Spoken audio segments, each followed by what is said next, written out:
Welcome back to our channel Pooja Gandyala YouTube channel. ఈరోజు special video ఏంటో తెలుసా? నోట్లో వేసుకుంటేనే కరిగిపోయి yummy and tastiest khoa gulab jamun. So చూడండి, చూస్తేనే నోరిపోతుంది. అంత టేస్టీగా, అంత సూపర్గా, సేమ్ షాప్ స్టైల్ లాగా వచ్చినాయి.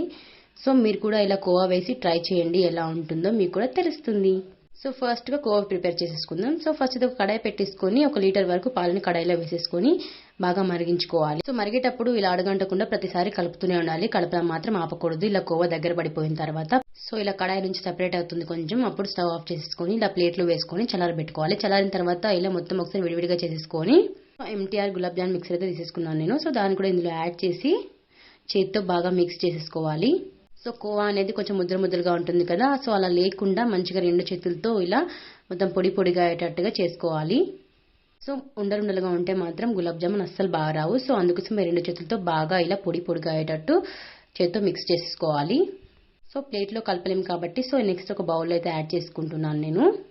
సో బౌల్లో యాడ్ చేసుకున్న తర్వాత దీంట్లోకి పాలు ఉంటే పాలు కానీ, లేదంటే కొంచెం గోరువెచ్చని వాటర్ కానీ వేసుకొని ఇలా చపాతీ ముద్దలుగా కలిపేసుకొని పక్కన పెట్టేసుకోవాలి. సో పిండి సాఫ్ట్గా అయ్యేంత వరకు కలుపుకుంటే సరిపోతుంది అనమాట. కొత్తగా చూసే వాళ్ళు మాత్రం ఛానల్ని సబ్స్క్రైబ్ చేసుకోవడం అస్సలు మర్చిపోకండి. ఒకసారి తప్పకుండా మీరు ట్రై చేయండి. చేస్తే మాత్రం మళ్ళీ నెక్స్ట్ టైం కూడా ఇలాగే చేసుకోవడానికి ఇష్టపడతారు. ఎందుకంటే అంత టేస్టీగా సూపర్గా ఉంటాయి కాబట్టి ఐఎమ్ ష్యూర్ డన్. సో నేను కూడా ఈ మధ్య ఇలా చేయడం నేర్చుకున్నాను కాబట్టి. సో నెక్స్ట్ పాకం ప్రిపేర్ చేసుకోవడానికి మరి ఒక కడాయి పెట్టేసుకొని నేను తీసుకున్న ఈ కప్పుతో 4 కప్స్ వరకు షుగర్ తీసేసుకున్నాను. నెక్స్ట్ అదే కప్పుతో 4 కప్పుల వాటర్ అయితే యాడ్ చేసుకోవాలి. సో చక్కెర కరిగేంత వరకు కలిపేసుకొని కొద్దిగా మరిగేటప్పుడు కొంచెం ఇలాచీ పౌడర్ వేసుకొని కొంచెం తీగపాకం వచ్చేసిన తర్వాత స్టవ్ ఆఫ్ చేసుకొని పక్కన పెట్టేసుకోవాలి. సో ఒక 10 or 20 minutes తర్వాత గులాబ్ జామ్ పిండిని తీసేసుకొని ఇలా మరొకసారి బాగా కలిపేసుకోవాలి. నేనైతే హాఫ్ ఒకసారి కలిపేసుకుంటాను అనమాట. సో హాఫ్ తీసేసుకొని ఇలా చేతితో బాగా ప్రెస్ చేస్తూ చూడండి, నేను చూస్తున్నాను కదా, అలాగే చేయాలి కంపల్సరీగా. మంచిగా సాఫ్ట్గా వస్తాయి అనమాట మనం చేతితో ఇలా బాల్స్ చేసుకున్నప్పుడు. సో కంపల్సరీగా ఇలా గట్టిగా ప్రెస్ చేస్తూనే మంచిగా కలిపేసుకోవాలి పిండిని. అలా మొత్తం కలిపేసుకున్న తర్వాత కొంచెం తీసుకొని అన్ని ఈక్వల్ సైజ్ వచ్చేలాగా ఇలా సాఫ్ట్గా అన్ని ఇలా రౌండ్స్ చేసేసుకొని తీసేసుకోవాలి. సో ఇలా చేసుకున్నప్పుడు పగుళ్ళు ఉండకుండా చూసుకోవాలి కంపల్సరీగా. అందుకోసమే చాలా ప్రెస్ చేస్తూ రౌండ్స్ చేసుకుంటే చాలా బాగా వస్తాయి అనమాట. సో అసలు పగులు లేకుండా చూసుకోవాలి.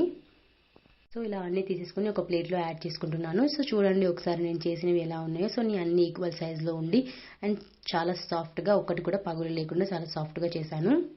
సో ఇలా అన్ని రెడీ పెట్టేసుకొని ఇలా వేడి ఆయిల్లో హాఫ్ వరకు యాడ్ చేస్తున్నాను. సో ఇలా వేసుకుని స్టవ్ని మీడియం ఫ్లేమ్లో పెట్టుకొని మాత్రమే బాగా వేయించుకోవాలి వీటిని. లేదు అంటే మాత్రం లోపల పిండిగానే ఉంటాయి అనమాట. మీదికి మాత్రం కలర్ వస్తుంది కానీ లోపల పిండిగానే ఉంటాయి.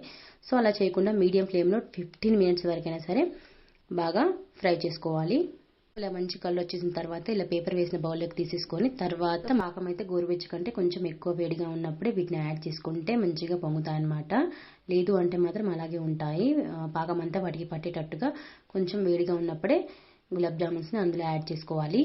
సో ఒక 1 or 2 hours తర్వాత ఇలా చూస్తే మాత్రం వాటికి పాకం అంతా పట్టి మొత్తం జ్యూసీగా అయిపోతాయి అనమాట లోపల.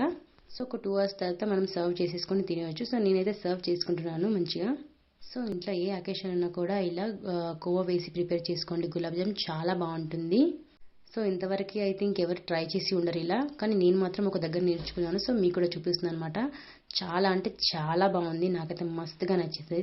సేమ్ షాప్ స్టైల్ లాగా అనిపిస్తుంది. చూడండి నేను ఒకసారి కట్ చేసి చూపిస్తున్నాను కదా స్పూన్తో. లోపల పాకం కూడా ఎంతగా పీల్ చేసిందో చూడండి, చాలా బాగుందనమాట. సో మేమైతే 1 డేనే ఫినిష్ చేసాము. సో వీడియో నచ్చితే సబ్స్క్రైబ్ చేసేసుకోండి.